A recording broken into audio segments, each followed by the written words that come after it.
All right, we're going to be discussing the mechanics from a front view, and we're just going to concern ourselves with our path or the flow down the mound. So we already got these videos to the top of these guys' leg lifts. Obviously, every pitcher comes down the mound at different rates, different speeds. However, to make these guys flow together, I have changed up their speeds to fit. So what we're going to see is that we got Jerry Jones over here getting that front leg fully extended and really sitting into his delivery. We got Greinke, who's got his knee, which is going to be further back towards second base than his foot is. He's really taking this front knee and kind of curling it back so that his front hip stays closed. And Kirby is going like Jones here with his front leg, but he's keeping it in a more bent position rather than kicking it straight out like Jones. But what we do notice is no matter how these guys load into their back hips, getting down into their legs, engaging their lower halves, what do we notice? We notice where the glove is going. And that's to help them be able to see over their front shoulder. They want to be looking down the barrel of their shoulder, because the longer we can be looking here over this shoulder as we proceed down the mound. Obviously, we've gotten back to center, but look, we're still looking right over that shoulder. Still looking right over that shoulder. Still looking right over that front shoulder. The longer we can do that into our moment of foot strike, bam, bam, we can see front shoulder, and our head is still trying to fight to keep that front, or rather our front shoulder is still fighting to stay above our chin. The front shoulder is still fighting to stay in above the chin. The front shoulder is still fighting to stay in above the chin. And when we do that, we can see that the back hip now has been able to come through, exposing the belt buckle to the batter, to our catcher, but preventing, because that front shoulder's fought to stay in so that we continue to look over it. Look what that's done with our chest. It's kept it squared up, squared up, squared up, as that lower half has been able to fire, and there lies our upper lower half separation that we're trying to achieve. And now here comes the most important part. Getting into this position is key for both our power production, our ability to throw the baseball with our body, thus reducing the amount of stress that's going on through our arm during that delivery, and helping ensure, this wasn't the straightest line here, helping ensure our energy continues to flow to the catcher.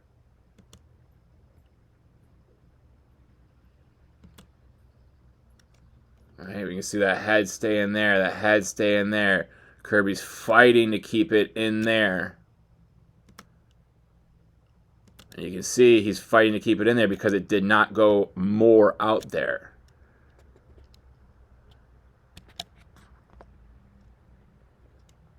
So we're rotating that back shoulder. We're rotating that back shoulder forward. forward, forward, forward. So that way all of our power can be flung through those fingers, out through that ball, forward.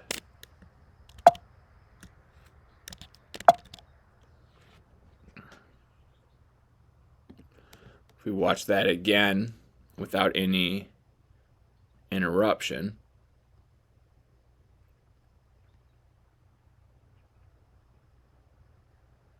into foot strike, out of foot strike. Everything staying in line with our target.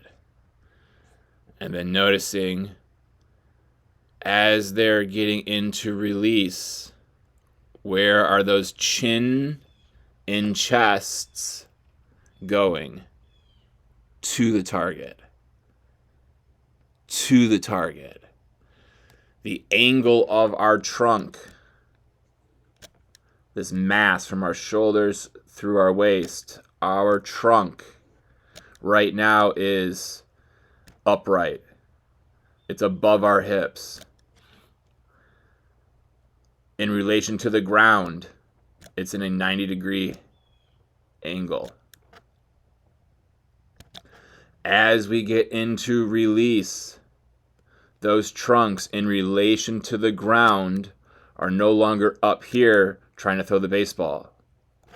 Instead, in relation to the ground, these trunks of these elite throwers of the baseball, both in terms of command, the best to ever do it, in terms of longevity and success, one of the best to do it, and an upcomer with elite velocity and potential to be an all-star. Every one of their trunks at release went from being up here at foot strike to out here at release, bringing that energy down the mound, but most importantly, towards our target. And that's something that we're able to see even easier and more clearly in the side view videos.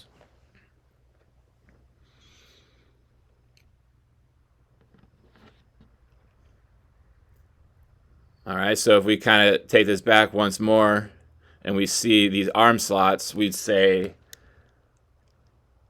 boom. Oops, let me draw a better line than that.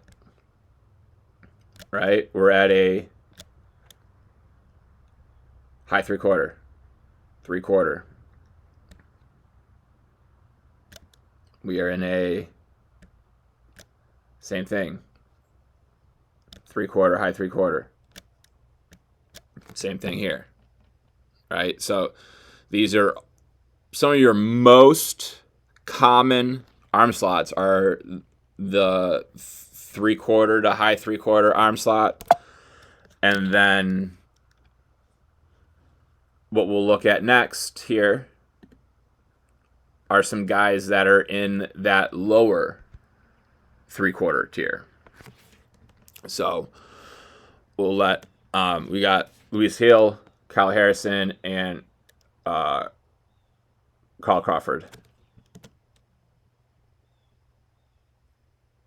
All right, so the same thing, moment of that foot strike, we can see that they're still fighting to keep that front shoulder in, keep that front shoulder in, fighting to keep that front shoulder in, and then coming to release and through, we can see how those heads are fighting to stay in. Luis Hill a little bit outside, but we can see through release, bam, it's there, it's there, it's there, it's there. Now it's out, which is no big deal. It's already stable for long enough post-release, bam, that he could do a cartwheel over here if he wanted to after.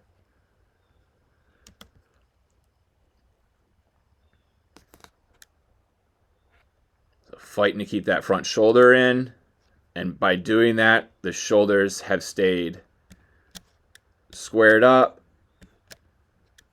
and with a good lower half timing and pattern sequencing. We got the back hip to have come forward, the back hip to have come forward, exposing that belt buckle to the batter, creating that upper and lower half separation that we're trying to seek in order to achieve higher velocities and minimize the stress that's put on our arm during these high intense and continuous throws. If we then take these guys into their moment of release,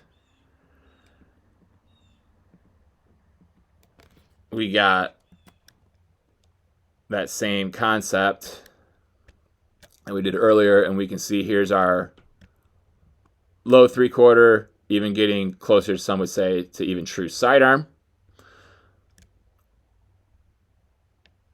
We have that low 3/4, and we got that 3/4 to low 3/4. But what we can notice is all the same with those different arm slots, but the most common arm slots in our game. All these guys are fitting the same bill in their own unique ways, but these important key points are all very much getting checked off by each, no matter what. All right, so we got you guys up here with Mason Miller.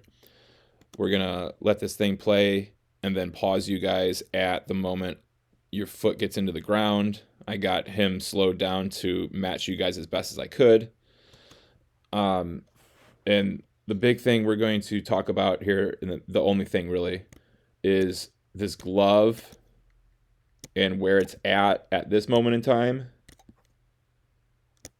compared to where we want it to be at this moment in time. If we just kind of note first where the head is at, the head is at, the head is at, and we take this back to when we start this delivery, where this head is at, where this head is at, where this head is at.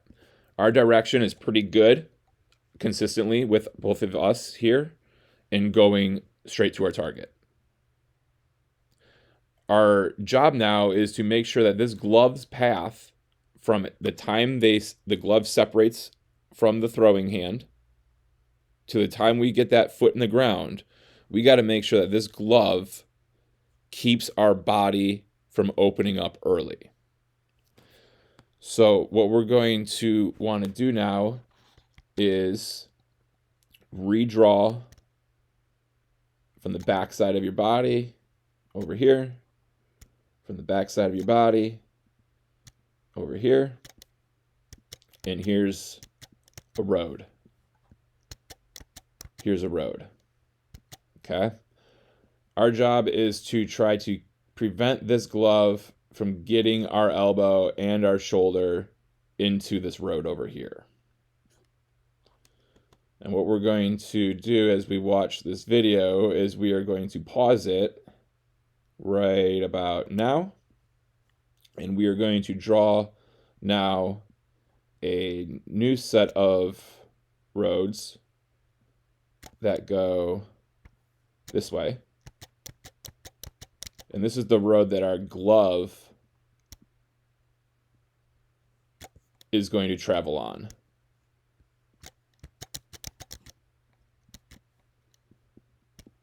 And as we can see, we're starting that road just outside of your head. And what we can notice is, if we back this up, none of our gloves start in our road that's in front of our face. As soon as our hands start to break our gloves for everybody, the gloves enter this road in front of our face. You guys get your glove and your forearm to enter this road, but our shoulder to elbow that region of our arm, is never going to enter the road. And what we're going to notice with Mason Miller is that he's gotten part of his upper arm down to his elbow into this road, which reaches his glove further into the road. This now is giving his glove more time to rotate into his body, where your guys' time to rotate into your body is much shorter, and therefore is going to end up in the far lane on this road. On the I don't know if that's the far lane. This is the early lane, first lane of this road. Whereas Mason Miller's glove is right in front of his body.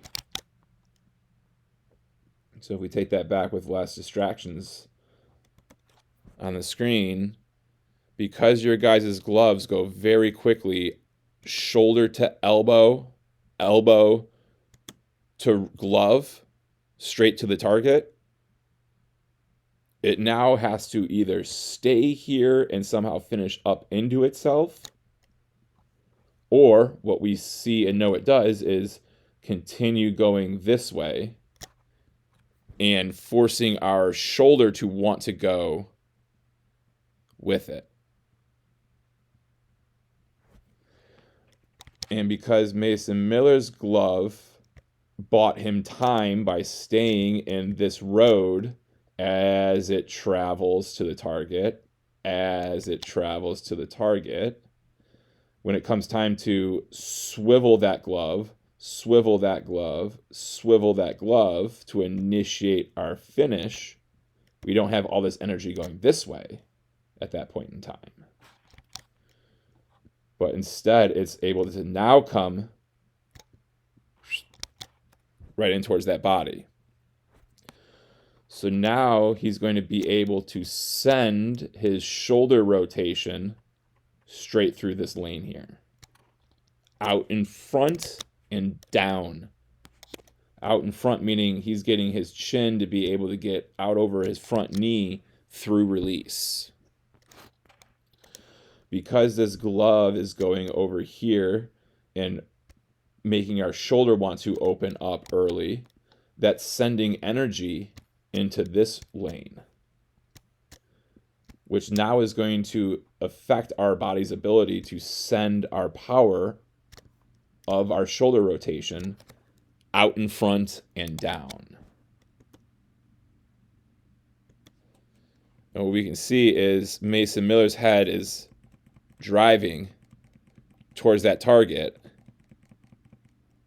getting his release out in front. Our head over here is trying to get going forward, but because the glove got over here so much and it started to take the shoulder over here, the head is also going to be slightly impacted and go over here as well. So now we're just slipping away from our throw a bit. So instead of being able to come up over this elbow,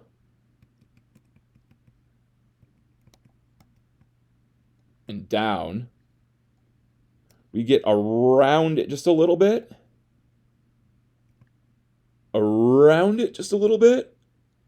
and then we get to go down.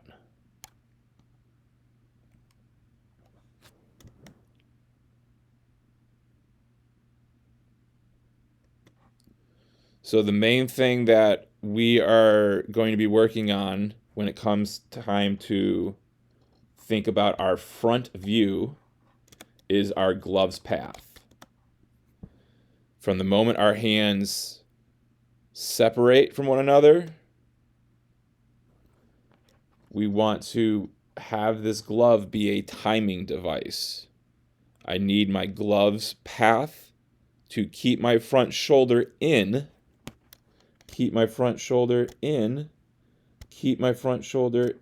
just like we are all doing here. I need to keep this shoulder in until the moment my foot hits the ground. And if my glove gets out in front of me very quickly, every movement that glove does outside of me is taking me one step closer, one moment closer to that front shoulder no longer being in.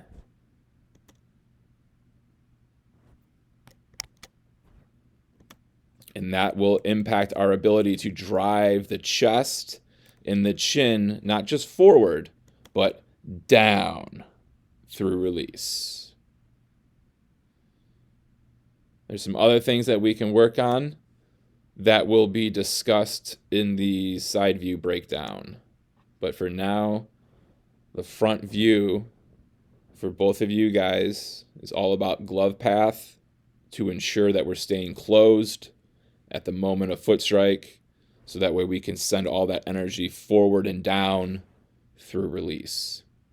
All right, I got Jared Jones up here with you guys, the young starting pitcher for the Pirates. Unfortunately, this clip does not include the beginning of his leg lift. It just starts from the top. And it's not synced up perfectly with your guys' leg lifts and descents because it's not necessary. You guys' leg lifts are just fine how they are. We will want to discuss tempo and of the delivery, but your leg lifts themselves are good. What I do want to bring to attention, and the reason I paired you guys up, is we both have good scapular range of motion with our throwing arm. What we can notice is that Jared Jones also possesses that good scapular retraction. The one thing I want you guys to kind of note is this arch that we kind of both have here in our torso versus this nice stacked, strong posture that Jared Jones has here. And what that's going to allow is when he rotates his shoulders, he's not having to have this back shoulder kind of get flung upwards to then try to pull that throw down out in front of him. And because we kind of have this arch in our spine, it's going to be tough to not want to rotate these shoulders around this arch rather than around the straightness of that lower spine. So as we come out of foot strike here, we'll see how this kind of leads to this, right? And now we got those perpendicular lines to the spine. We kind of have this little bit of this curl, and then that leads to just a little bit of this perpendicular. So now, as we can see, we got these shoulders wanting to go this way to rotate this back shoulder this way. This way. If we do that same thing with Jones, and we got his spine position, and we get his shoulders coming through, he's going to be throwing at very similar arm slots that you guys are, but he didn't need to dip his torso in order to get his in order to get his throw to be released here.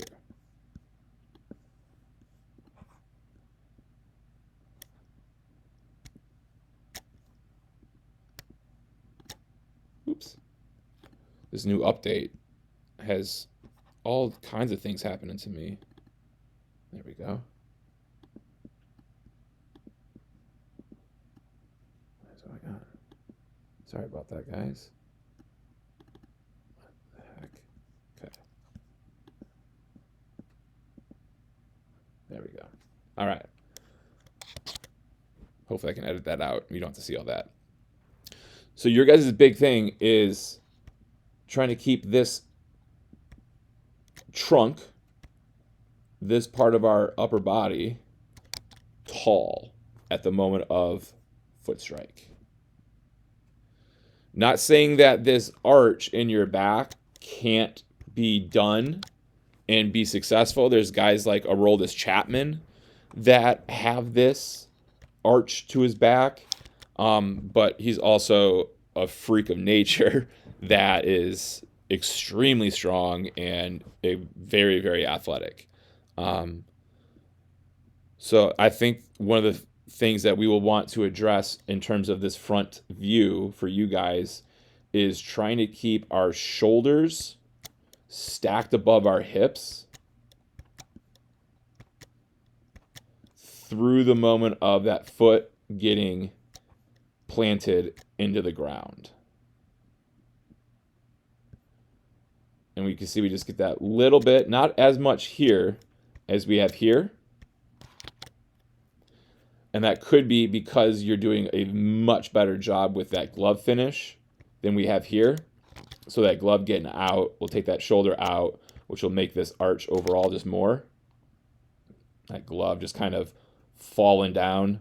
That glove just falling down to your thigh there versus getting tucked up under the elbow, whether it's extremely tucked up under the elbow or it's just making its way there. Right? So we're getting the wrist to go down, wrist to go down. Your wrist actually is going in that downward motion, but your arm is in a position where it's now up.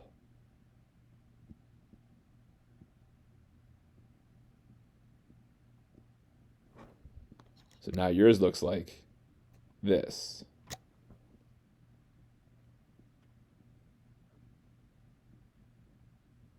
And then we'll continue to send that energy that way, opens that shoulder up that way, which then makes your back arch like this a little bit. So both of us are losing power on our fastball because we're not able to, like Jones is doing here, really accelerate everything straight forward and being able to keep that ball in the hand for a longer time in order to get things way out in front through release.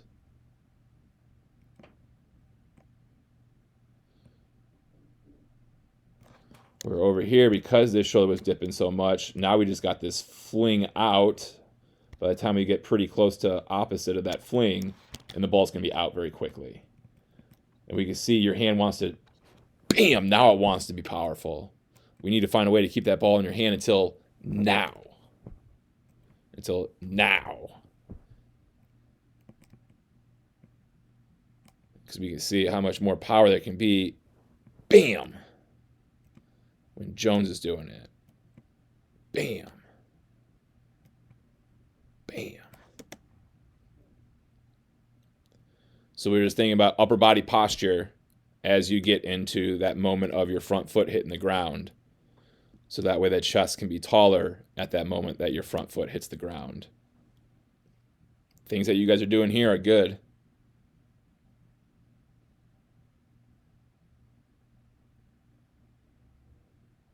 Things that you're doing getting into here are good.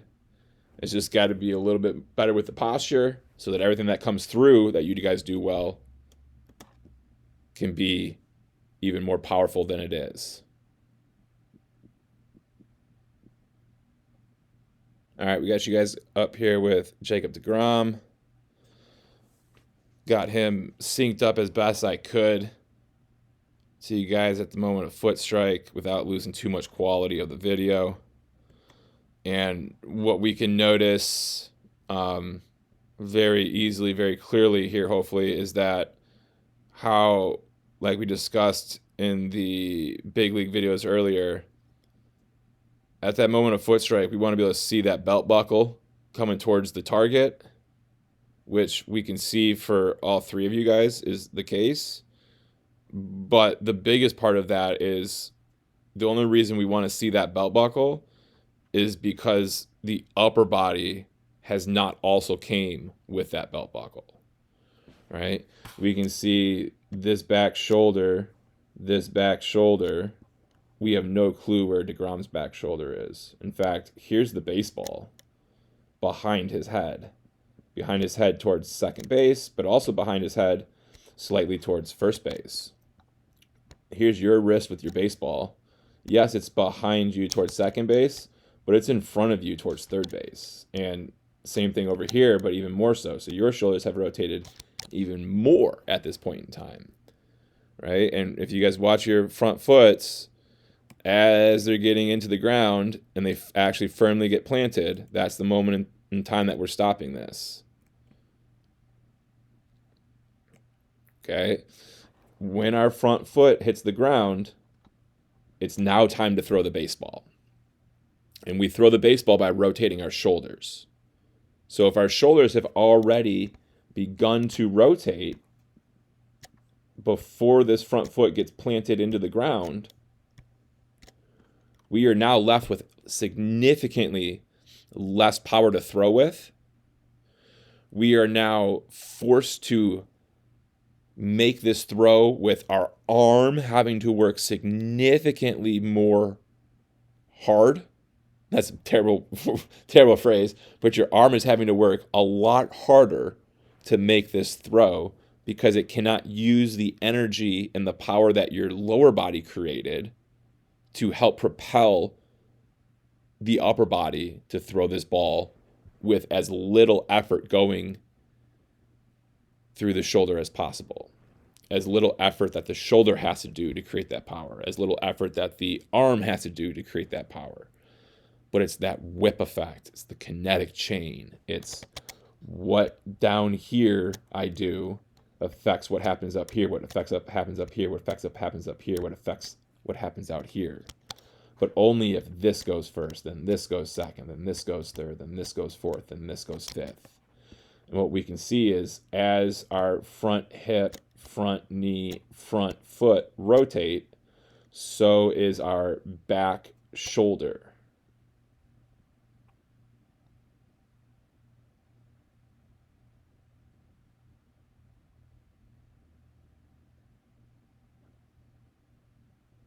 And we can see at this point in time, DeGrom, his arm is just now loading up, loading up, loading up, ready to throw, ready to throw, ready to rotate these shoulders. So now we are left with a lot of stress being put on this arm to push this baseball now. We don't get to rotate this throw anymore. Now we got to push it.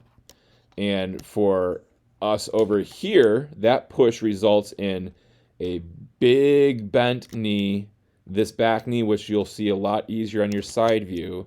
This back knee just about hits the ground and your back shin almost drags on the ground as you're now trying to push all of your body's weight. You're trying to push all of your body's energy. You're trying to push this baseball forward instead of rotating this baseball through.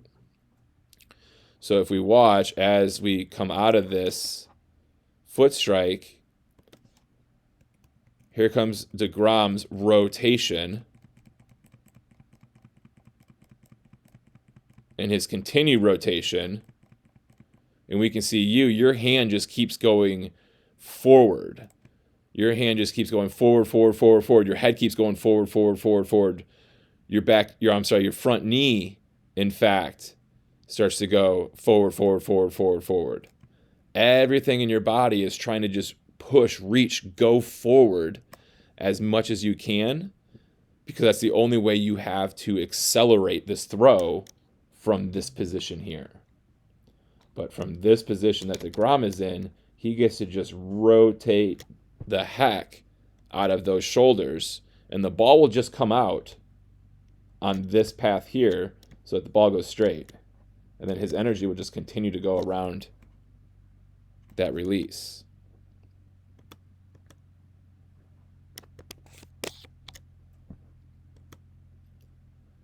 Right? You get this turn, but it's rather artificial. It's because, if you watch, because this knee has so much force being driven into it, it ends up going this way slightly as it buckles, as it buckles, as it buckles, as it buckles. And as it does that, it puts a lot of force into your foot now that way. So to stabilize that, what's this heel going to want to do? It's going to want to go this way. Boom. And it's all because of this knee and how much it's wobbling.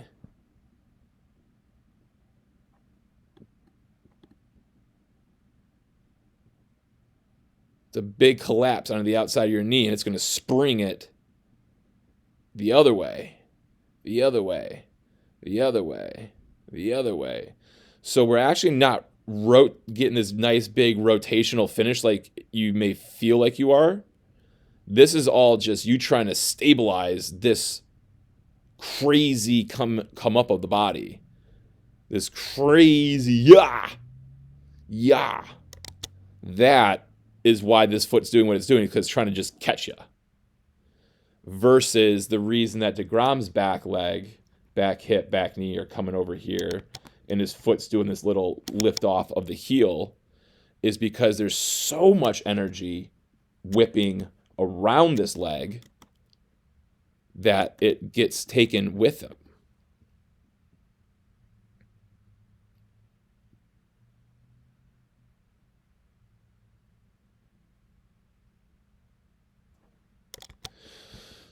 So like we talked about, we just got to think about way less bend on this front leg when we're throwing, for one. But most importantly, as we're seeing now, we got to keep these shoulders back. And same thing over here, but we got to keep these shoulders back. Because the same thing, your body opens up so much so early that you use this glove to create like a windmill effect of sling my glove this way. That'll help sling my arm this way, and then I'll just hope that I can match up that timing and get it to go towards the target. And we can see how that impacts your elbow now. As your shoulders are rotating around, they stayed on a level plane. But now in order to get that baseball out in front, watch where that elbow is going to go in relation to your shoulder and elbow now.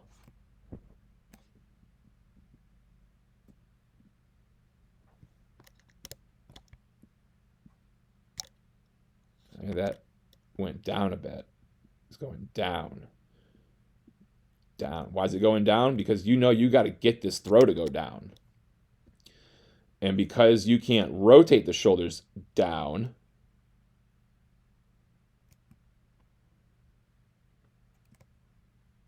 your arm's got to kind of drop at the very end to try to get that throw to come out.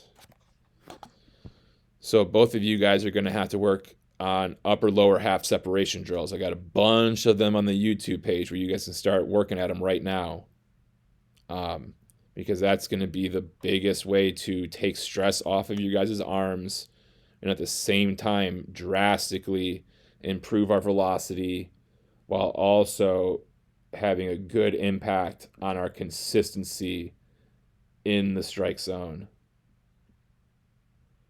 Is just knowing that at that moment of foot strike, shoulders are still closed. My arm is now locked and loaded, ready to throw. My foot gets down into the ground. Then it's time to rotate the shoulders around. Foot down, shoulders around. Foot down, shoulders around. You guys are getting foot down, and your shoulders are already almost completely around. So you guys are doing shoulders around, foot down. Shoulders around, foot down. Instead of foot down, shoulder around. Which then leads to this pushing effect rather than a rotation and a whip effect. All right, I got you guys up here with Paul Skeens. This is he's from the wind up, but I've clipped it so that it's just kind of starting as close I could to the stretch.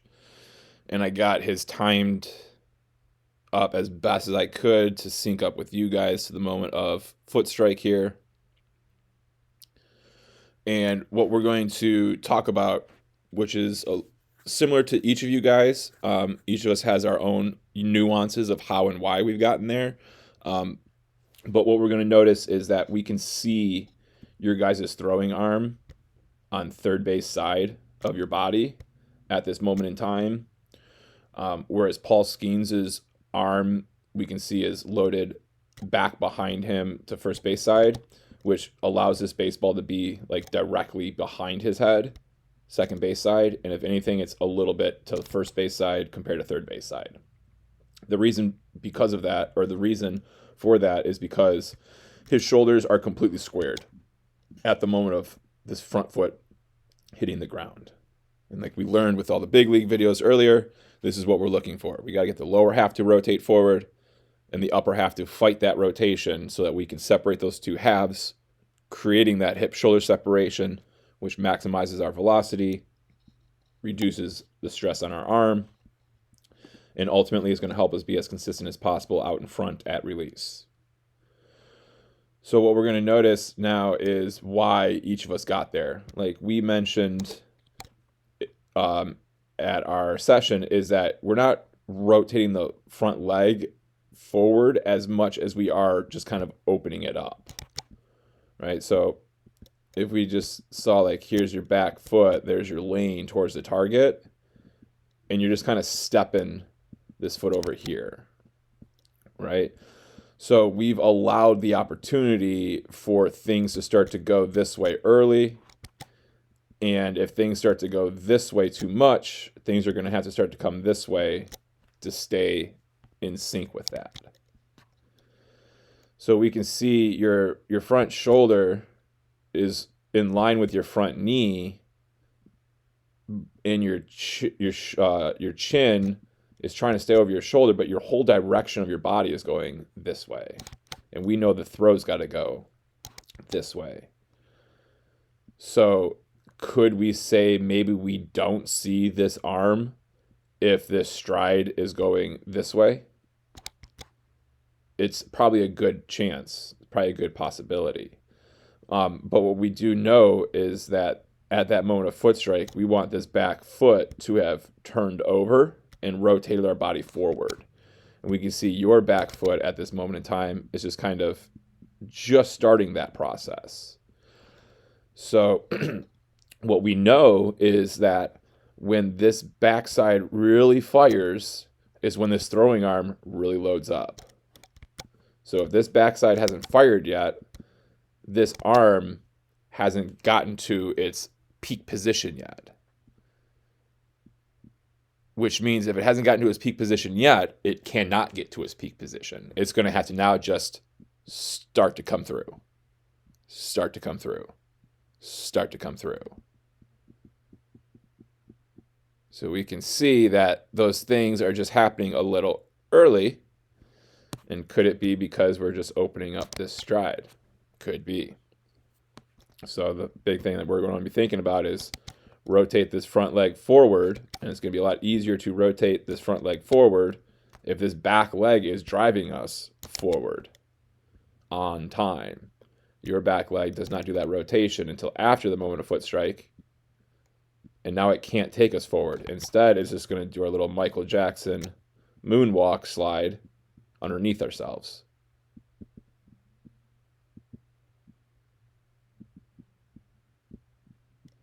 And that's because the only way that back leg can do that rotation movement is by getting space. And usually that space comes by going this way because we don't have a break in the ground. But because we do have the break in the ground, we can't go this way. So we'll go this way. And now we don't get to send that energy out in front. If you watch, as your shoulders rotate, you stay very tall. Whereas Paul Skeens is taking himself forward, but also down. See how that head is getting out over the knee.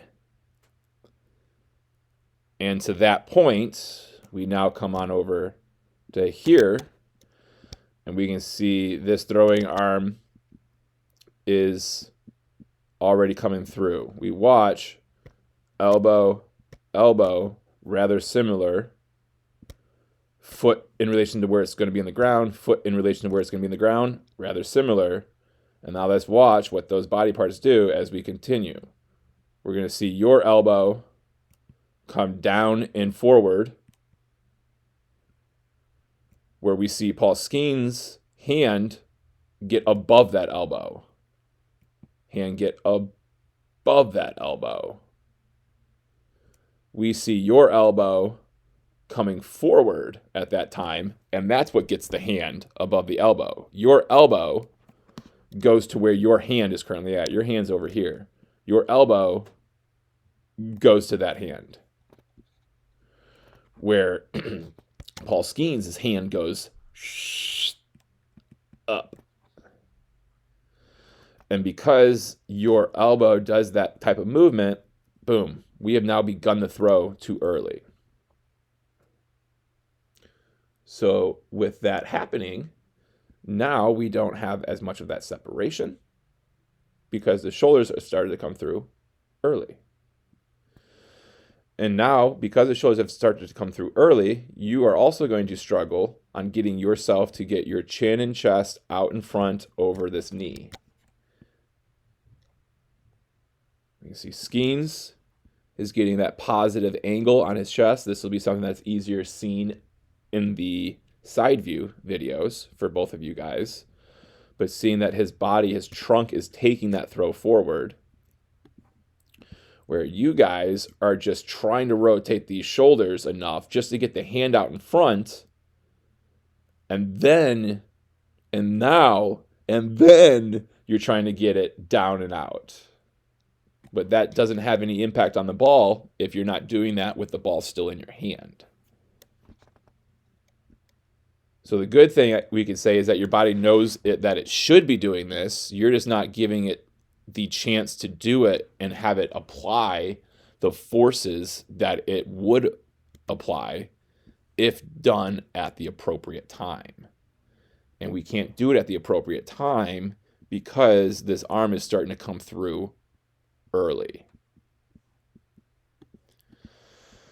So we need to work on upper lower half separation drills, which is something that I have a lot of variations on the mechanical drills playlist on the YouTube page, so you can start working on those right away.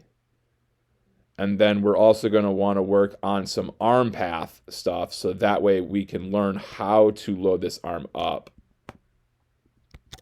back here, instead of loading it up here.